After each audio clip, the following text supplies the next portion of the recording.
Assalamualaikum warahmatullahi wabarakatuh. Yang terhormat dosen mata kuliah Dasar-Dasar Pendidikan Ibu Ratna Nulinaja MPDI dan teman-teman yang saya banggakan.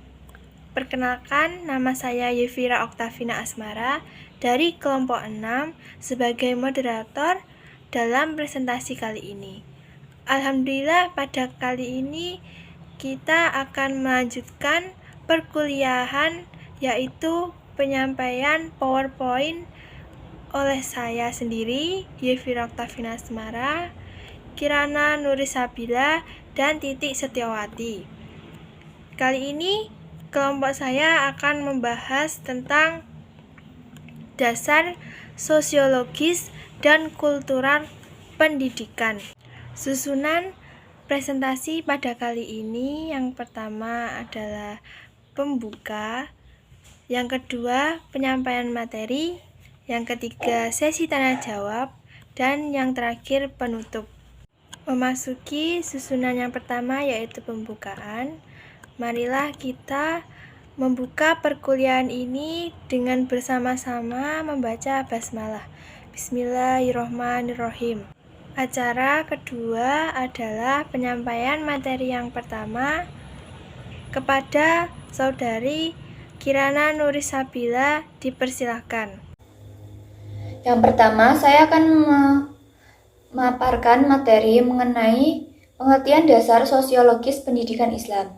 Sosiologi merupakan ilmu yang mempelajari hubungan antara manusia dalam kelompok-kelompok dan struktur sosialnya. Dasar sosiologi pendidikan adalah seperangkat asumsi yang dijadikan titik tolak dalam rangka praktek dan studi pendidikan yang bersumber sosiologi. Sosiologi pendidikan Islam berasal dari dua kata, sosiologi dan pendidikan Islam. Pada awalnya, sosiologi berkembang sesuai dengan objek dan tujuannya sendiri. Demikian pula pendidikan. Dengan adanya perkembangan masyarakat yang begitu cepat, segala aspek kehidupan memerlukan pengetahuan sesuai dengan kebutuhan. Sosiologi tidak dapat memenuhi kebutuhan masyarakat. Demikian pula kalau hanya pendidikan saja. Perkembangan masyarakat yang sangat kompleks memerlukan ilmu pengetahuan yang kompleks pula. Salah satunya adalah sosiologi pendidikan Islam. Dalam dunia pendidikan Islam senantiasa memerlukan ilmu-ilmu lain yang dapat mendukung dan menunjang perkembangan pendidikan Islam. Di antaranya sosiologi, sesuai dengan subjek dan objek pendidikan Islam, yaitu manusia dengan fitrahnya, maka secara langsung pendidikan membahas tentang perilaku manusia, sehingga bisa menjadi manusia yang baik. Sebagai makhluk sosial dan makhluk individual, pendidikan memerlukan ilmu psikologi, tetapi sebagai makhluk sosial, pendidikan memerlukan ilmu sosial. Berdasarkan pemikiran di atas, sosiologi dipahami sebagai ilmu tentang masyarakat. Menurut Emil Durkheim, masyarakat itu terdiri atas kelompok-kelompok manusia yang hidup secara kolektif.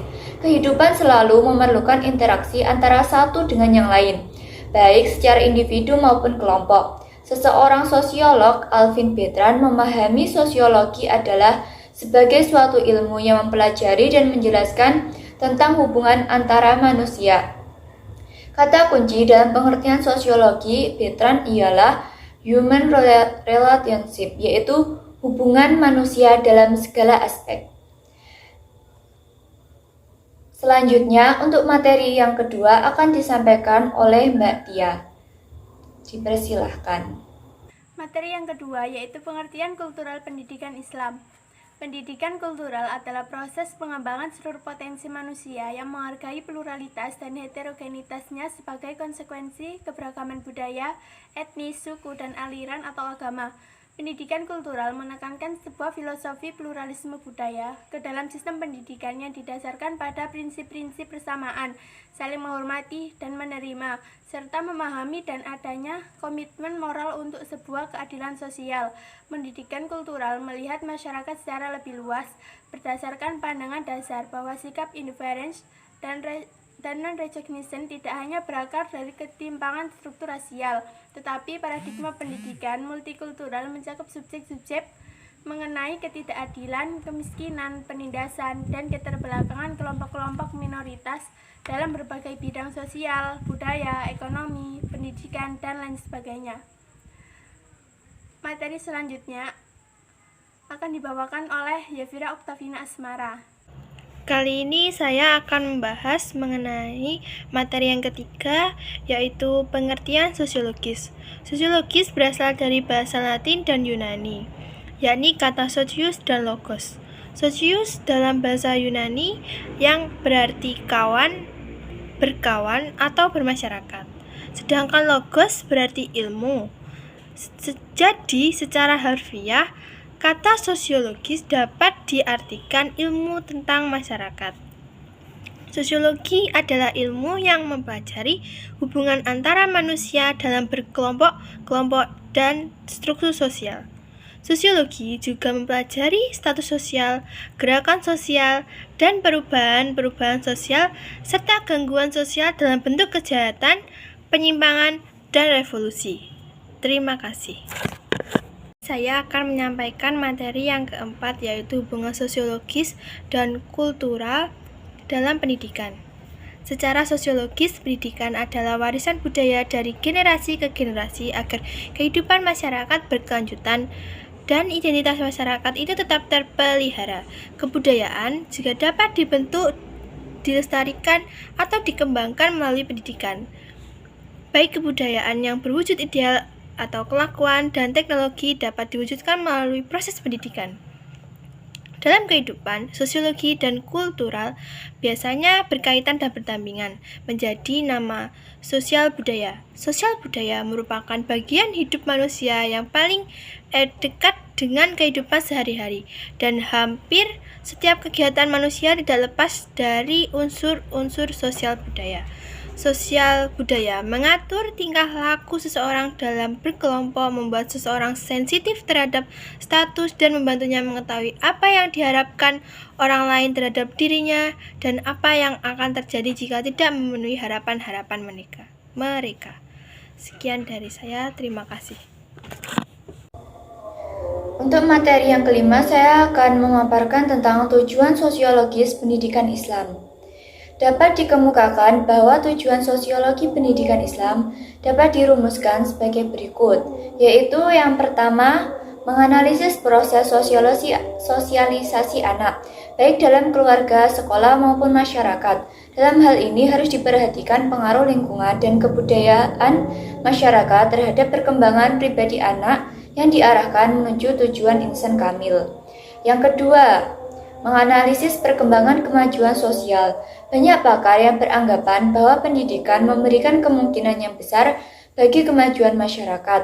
Karena dengan memiliki ijazah atau gelar yang semakin tinggi, maka akan mampu menduduki jabatan yang lebih tinggi pula, yang juga akan menghasilkan penghasilan yang lebih banyak, sehingga kesejahteraan sosial pun tercapai.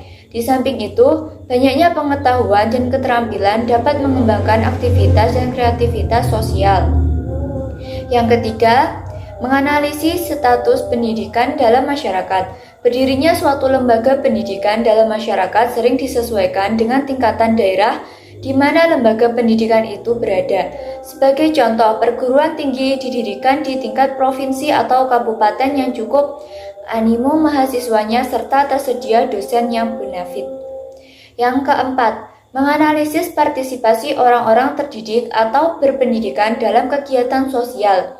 Peranan warga yang berpendidikan sering menjadi ukuran tentang maju dan berkembangnya kehidupan masyarakat, sehingga sebaiknya warga yang berpendidikan tidak segan-segan berpartisipasi aktif dalam kegiatan sosial, terutama dalam memajukan kepentingan masyarakat. Mereka harus mampu menjadi motor penggerak dari peningkatan taraf hidup sosial. Yang kelima, membantu menentukan tujuan pendidikan. Tujuan pendidikan nasional harus sesuai dengan falsafah hidup bangsa Indonesia Pancasila, di mana tujuan pendidikan nasional terletak pada keterkaitannya dengan GBHN yang tiap 5 tahun sekali ditetapkan dalam sidang umum MPR dan disesuaikan dengan era pembangunan yang ditempuh, serta kebutuhan masyarakat dan kebutuhan manusia.